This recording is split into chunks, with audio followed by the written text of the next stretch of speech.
no matter what is the cost. We will ourselves, the Prime Minister Hasina therefore advised all of us to be frugal in using energy and power, and also move to a technological solutions which would help conserve energy and use less of energy, as they call energy efficiency. But now that the prices have softened slightly, we have started getting more LNG, and then the power sector is kind of rebalancing itself. As you know, we in recent years, half a decade or so, we have been diversifying into coal. So we have two coal projects, big coal projects running in the country now. One is Bharat Bangladesh Maitri power plant, we call it Rampal, and the other is at Paira. These two are, each of them are adding very urgent power to western side of Bangladesh. And even though prices have gone up, but coal prices haven't gone up to that extent.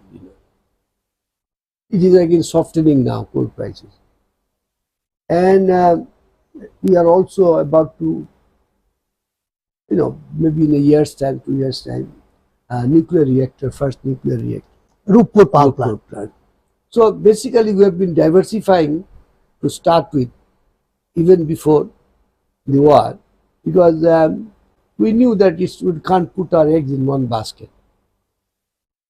But then, Ukraine war has not only impacted energy, but also food supply, fertilizer, and given the global inflation, it has been imported in all countries. It has gone as a shock into the system of other countries. And so once import becomes expensive, you have to spend more money, more dollar to import the same quantity. Now, your currency is also depreciating. So it's a double jeopardy. You need to spend more dollar, and then each dollar is pricier now. So that impacted the domestic economy by raising inflation, which is a common challenge around the world. So inflation has been one. We have been able to keep it below double digit, but Europe has crossed, Britain has crossed double digit inflation. And trying to restrict our import and increase our export by restricting import, what I say, to minimize import of non-essentials. And promoting export means we are trying to give incentives to export and also send out more Bangladeshis to get more remittances. Yes. So you spend less and you try to earn more and try to rebalance, which is a part of globally Bangladesh economy and also in the sector that I deal with. But it has been very unfair, by this war in Ukraine. It's unfair to the Ukrainians, but it's also unfair to the developing world. If there is a conflict in one place, the whole world should not play for the conflict. What has Africa, Horn of Africa, got to do with the conflict in Ukraine? They don't have access to food. There is a threat of famine. What would a villager in Bangladesh would think of those finer values that are at stake in Ukraine?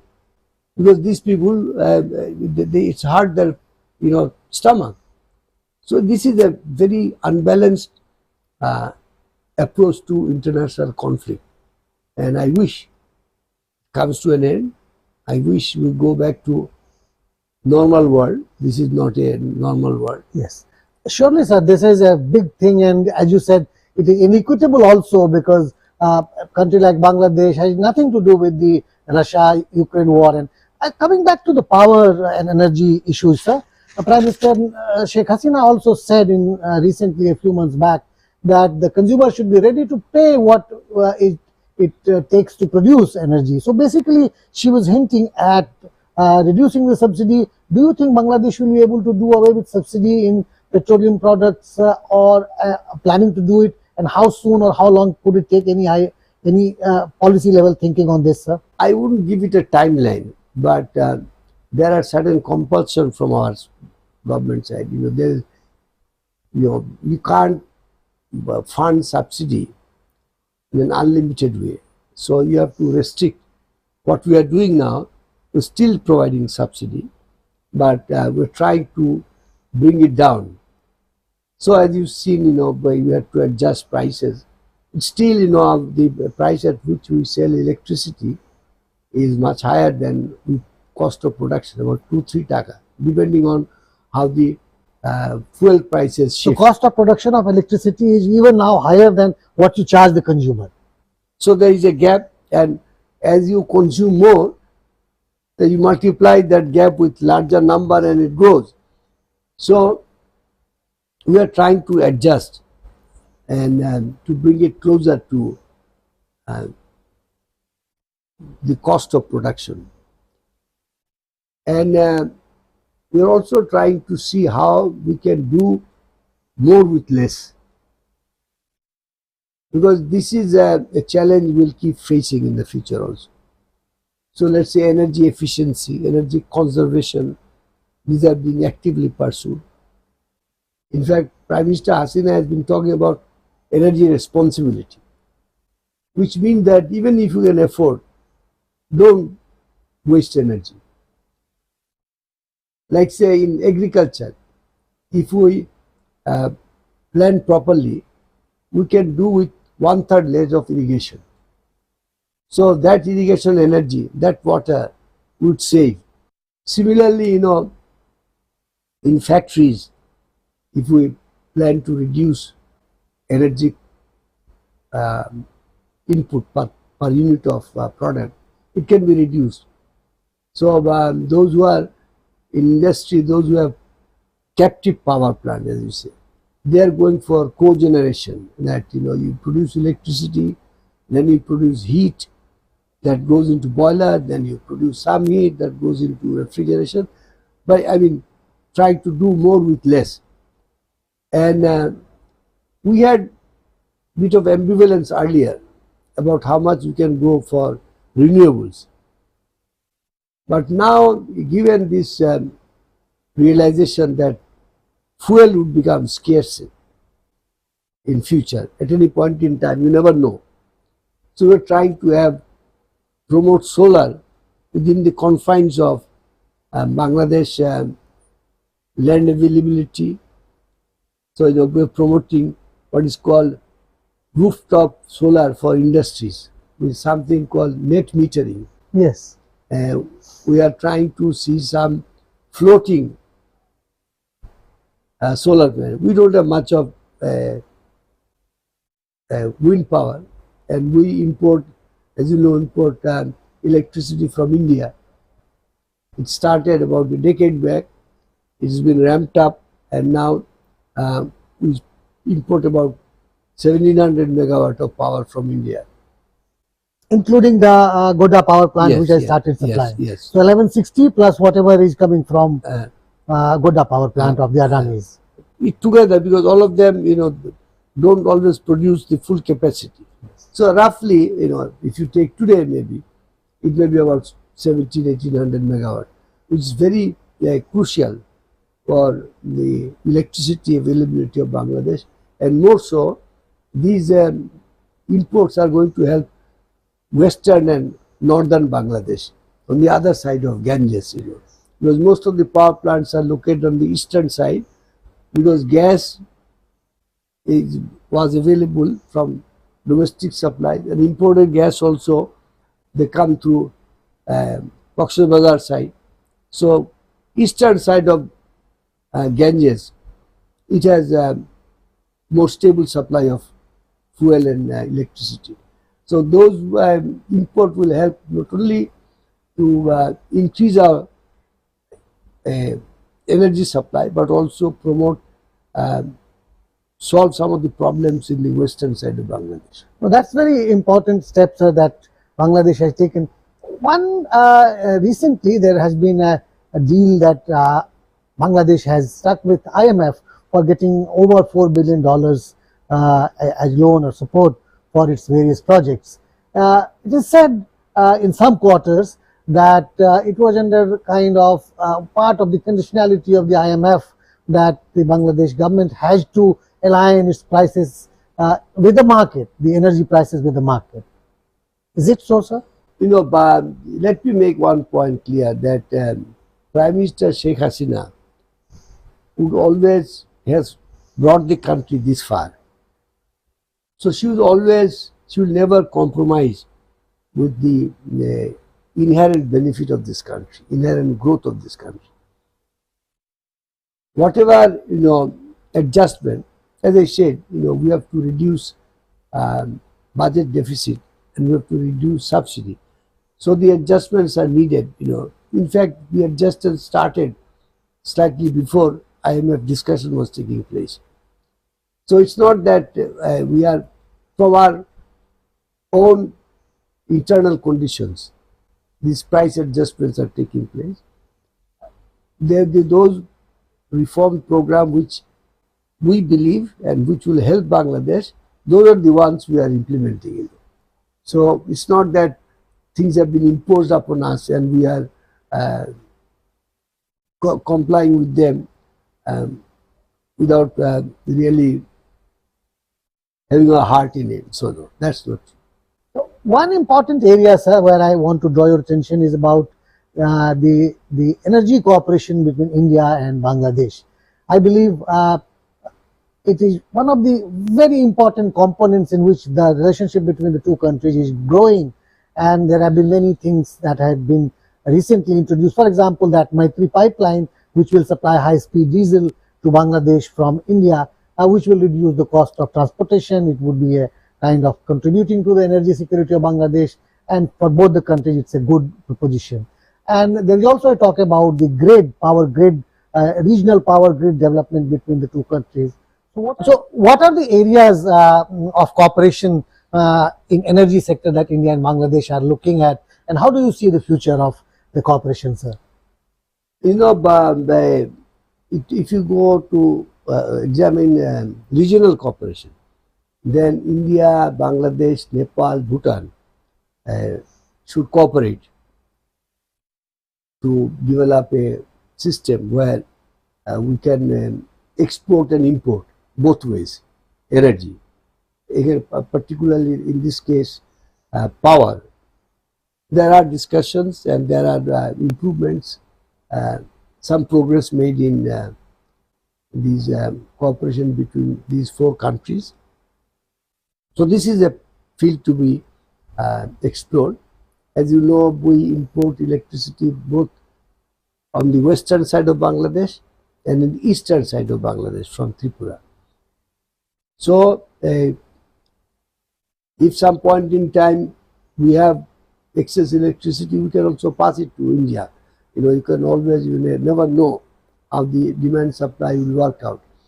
So mutual interdependence, as you said, the pipeline that will bring diesel from Numaligarh, it's a win-win because Numaligarh will now get a customer, assured customer in Bangladesh, and Bangladesh will get an assured supplier from Numaligarh.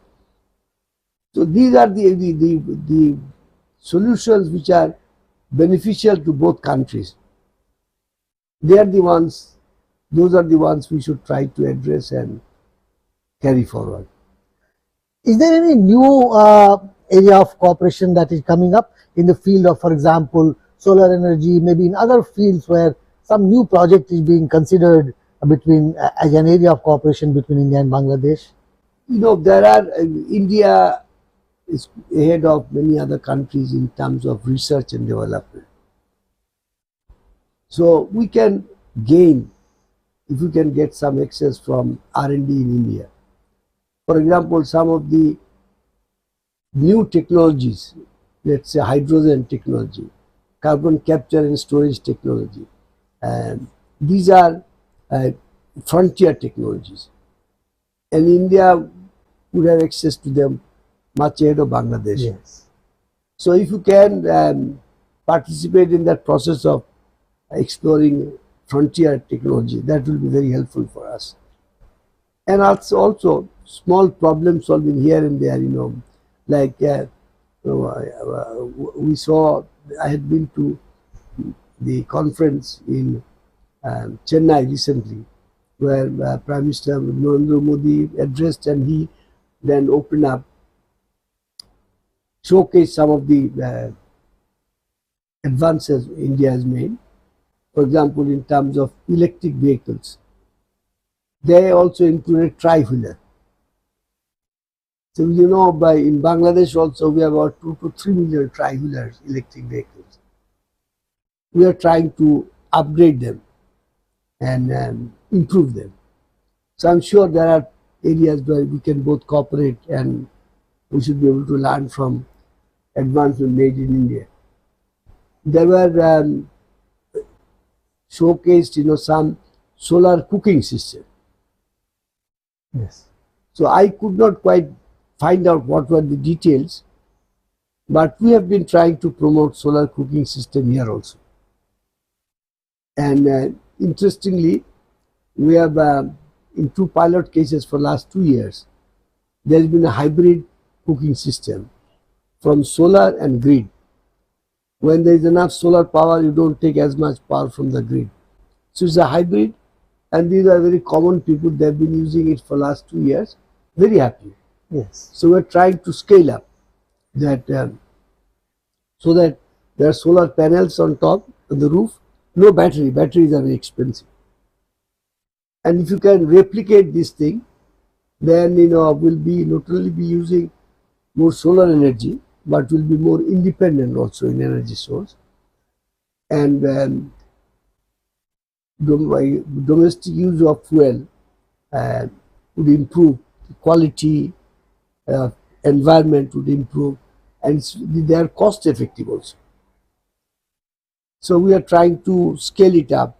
I'm sure there are instances and projects in India also in this. So those can be. One thing that we did here in these 2 projects, there were, when you don't need any energy, it's being stored as a heat in water. Heat up the water so that, and I was in traveling India maybe 15 years back, and I'd been, I think, either Jaipur or Udaipur, some place. I'd been to a mandir up, and they were doing their cooking through solar steam operation. So if you don't fry, then you can do most of the things with steaming. So these big the diners that you have in mandir free, I ate there also. Very good food. You don't have to fry them always. But these hybrid ones, you can fry also. There is no problem with frying. So these are small projects, but if they can replicate it, they will make big difference. So research and development is an area where you should look for more cooperation. Thank you so much, sir, for talking to Doordarshan and All India Radio about the energy and power scenario in Bangladesh, how it is dealing with it, and areas of cooperation, the current one and the future possibilities with India. Thank you so much, sir. Thank you very much.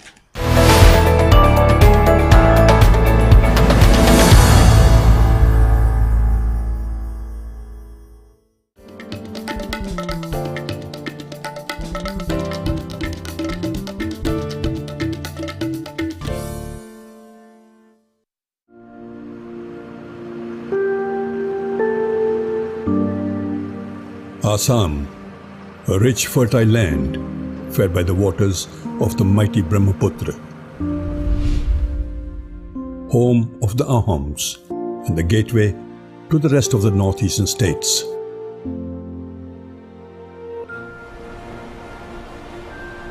Just a few hours drive from Guwahati and I'm in the home of the legendary one-horned rhinoceros.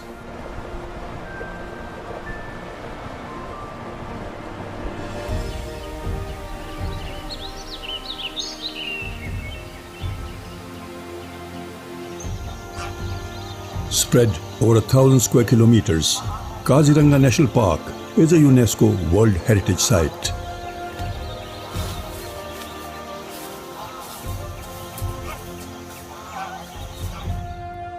The grasslands and lake of Kaziranga are safely confined by the Brahmaputra River and the Karbi Anglong Hills. One of the most visited national parks in India, tourism is high in the western and central ranges.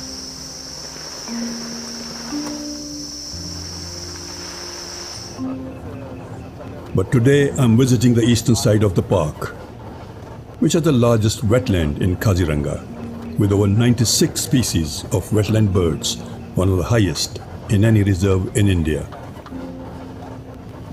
You can see all those are wild buffaloes. Amazing.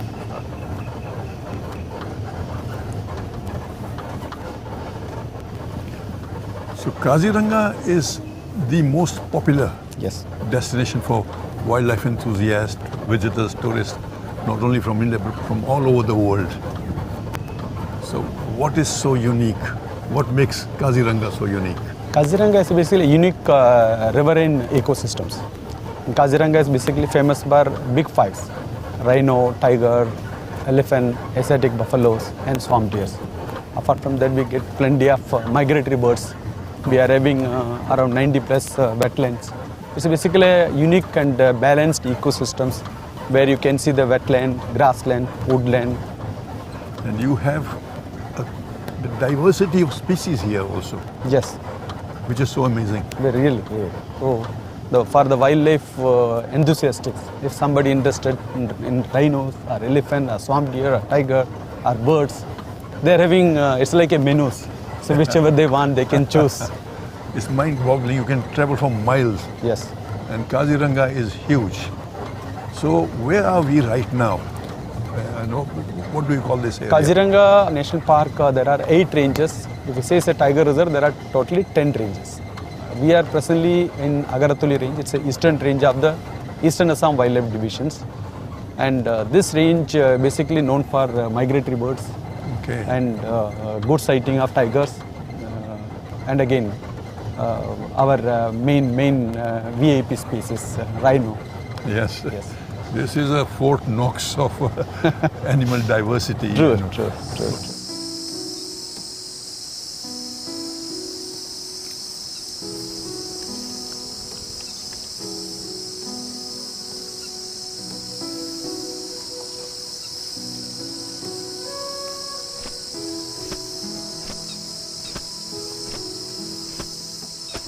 The diversity here is amazing.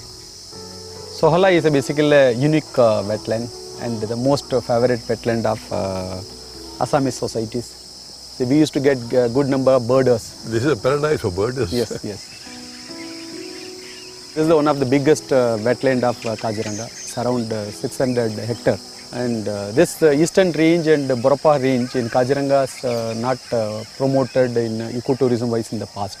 Kaziranga means it's known for only the central range and western range. But most of the tourists, they are unaware about this Agaratuli range. The amount of birds that are here at the moment and this unique wetland is so vibrant and it is flushed every year with floods from the Brahmaputra. For Kaziranga survival, flood is must.